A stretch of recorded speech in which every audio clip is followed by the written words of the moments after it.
La jeunesse africaine britanno-colombienne, ce sont eux qui la représentent à Surrey. Salut, je m'appelle Bienvenue Osé, j'ai 22 ans et je viens du Congo-Kinshasa. Ils ont immigré au Canada dans la dernière décennie. I'm Esosa, I'm 24 years old and I'm from Nigeria. Cependant, ils ne trouvent pas les services dont ils ont besoin pour s'y épanouir et envisager un avenir. Je m'appelle Salem Bimbi, j'ai 20 ans, je viens de Congo-Kinshasa. Alors ils ont décidé de changer cette réalité. On veut faire un projet de jeunes, pour les jeunes et par les jeunes, spécialement pour les Africains jeunes, parce qu'on voit quand ils finissent l'école secondaire, des fois ils ne savent pas quoi faire, alors on veut les aider, disons, trouver du travail, les encadrer, faire du sport. Et tous sont unanimes. Il leur faudrait un centre communautaire où ils pourraient se retrouver, laisser libre cours à leur créativité et aiguiller les autres jeunes venus d'Afrique. Pour Esosa et Waka, ce genre de projet va contribuer à défaire quelques clichés sur les Noirs et permettre à cette jeunesse de reconnecter avec leurs origines.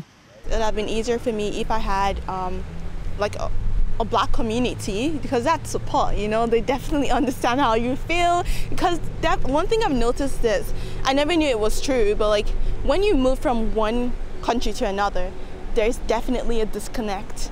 And I never thought that would ever happen to me, but there was a disconnect of some sort. La plupart de ces Noirs africains viennent des pays qui ont la guerre. C'est le cas de Salem qui a fui le Congo avec sa famille. Ils ont passé 5 ans dans un camp de réfugiés en Ouganda. La vie était terrible parce que même pour avoir de l'eau, c'était difficile. Il y a des fois que je faisais dans de 4 heures du temps juste pour avoir un peu de l'eau à boire. Aujourd'hui, il sait que sa rencontre avec Bienvenue lui a été salutaire pour assurer son intégration. Autrement, observe-t-il, il tombe dans la délinquance.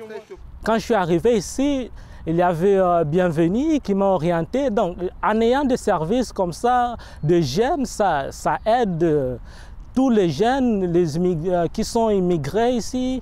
Ces Congolais et Nigérians veulent être des modèles, parce que finalement, c'est ce qui fait défaut dans cette communauté noire, constate-t-il. Je rencontre des Noirs qui ont du potentiel. Laetitia Famobani est du même avis. Elle espère démarrer un projet qui gravitera autour du mentorat. Cette Canadienne d'origine gabonaise s'est demandé pourquoi les jeunes noirs ont du mal à progresser par rapport à d'autres communautés.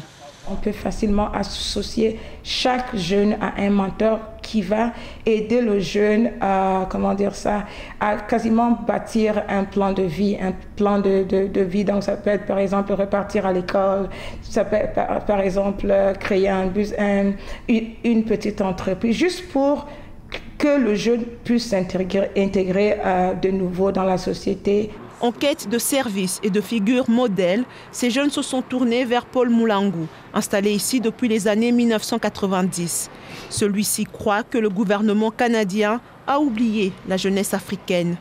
Le gouvernement est dans le statu quo, que de faire d'autres, parce que quand tu fais venir d'autres gens, donc il y a d'autres cultures qui viennent, il faut maintenant s'ouvrir à d'autres services.